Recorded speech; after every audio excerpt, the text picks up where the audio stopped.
Hi, I'm Maisie and you're watching Coast Community News 5 at 5, July 23rd. Coming up this week. They came from the Big Smoke to the Central Coast to interrogate a small business owner. Tradies across the Central Coast find themselves included in the public health orders for the first time. So he's going to go and have the AstraZeneca.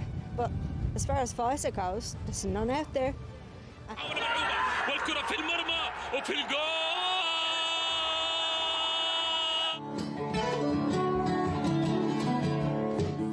Let's go to David, who has more news on a local story about a business owner targeted by Nine's A Current Affair programme.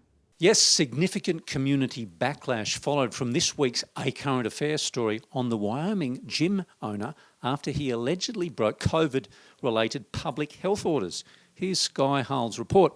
Their purpose was to call me out for breaching the COVID guidelines, but they were really here just to, I believe, just antagonise me and to, I don't know, well, they came from a place of hypocrisy as well, you know what I mean? They're calling me out for things that they themselves are doing, so I don't know what their actual intentions were, but I don't think it was what they say it was. It comes after the 31-year-old was fined $1,000 last week after 3 people were found inside the premises. So I have one of my coaches from the gym and one of my barbers from the barbershop. They were in the gym. They had gotten here just before our session time started outside, which was at 4 o'clock, and they were in the process of opening the gym, getting the equipment out. At the same time, the police officers arrived and spotted them in the gym, and obviously then proceeded to find me.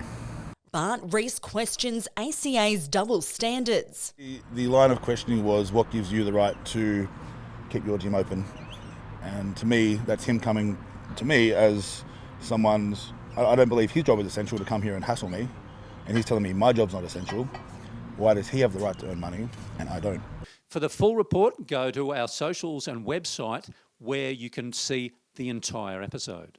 Yes, Council's asset sales, following considerable feedback from the community to the administrator, Rick Hart, has adjusted his land sale list. Land behind the Senior Citizens Centre in Gosford is off Council's list of so-called Tranche 3 land sales. Also off the list, the land at Wheeler Lane and Albany Street, Gosford. A childcare centre and dementia daycare centre, as well as Wamberal Homeless Youth Refuge, have also been saved. Also off the list is the Ettalong Lifestyle Village. A revised list of asset sales was made public in the lead-up to next week's council meeting on July 27. That's it for me. Calls to reopen the coast are growing louder, with representatives from the Chambers of Commerce, local MPs and now a local senator joining the chorus calling on the state government to exclude the region from the strict lockdown orders. The Premier hinted at a daily media event on Thursday that the Central Coast restrictions may be eased if the 0 local case numbers continue. We spoke to the Parliamentary Secretary for the Central Coast, Adam Crouch, about the possibility of a milder lockdown here on the coast. What I'm saying to everyone at the moment is we need to stay focused. We need to remain vigilant and also follow the health advice, because it served us very well as a region today.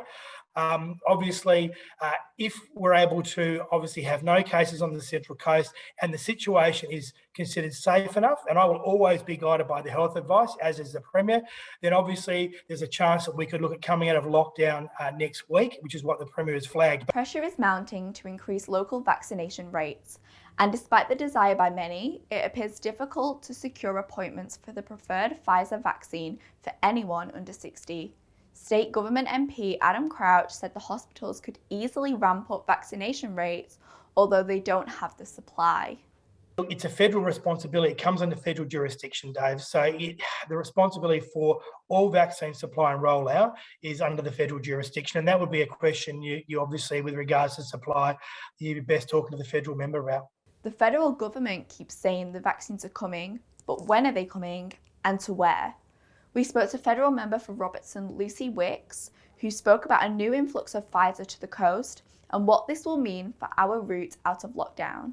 I know there is a bit of a bottleneck, particularly with people wanting access to Pfizer, and in some ways we're a victim of our own success here in Australia. The challenge of the global supply, where nations with the highest death rate were prioritised meant that Australia, with we did so well last year. We've done so well so far that we were getting 300,000 doses a week in May and June. That ramped up to 600,000 earlier this month. But as of the beginning of this week, I understand we're at almost 1 million. So we've trebled the doses that are arriving in Australia of the Pfizer vaccine, so that bottleneck should ease in the coming weeks.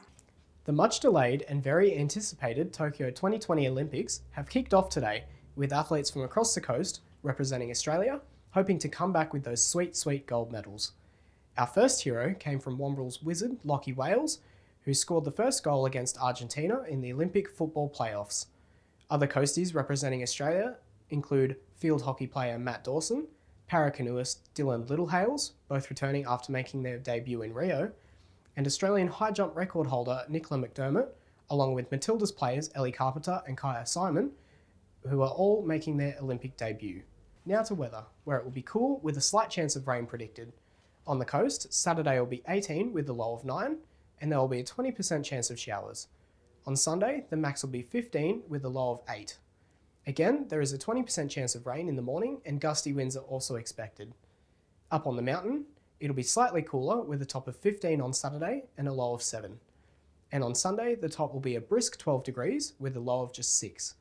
The week ahead looks like it'll be a little bit more pleasant, with temperatures sitting in the low 20s with a very little chance of rain. And this week's photo is from Captain Cook Lookout at Copacabana. Back to you, Maisie.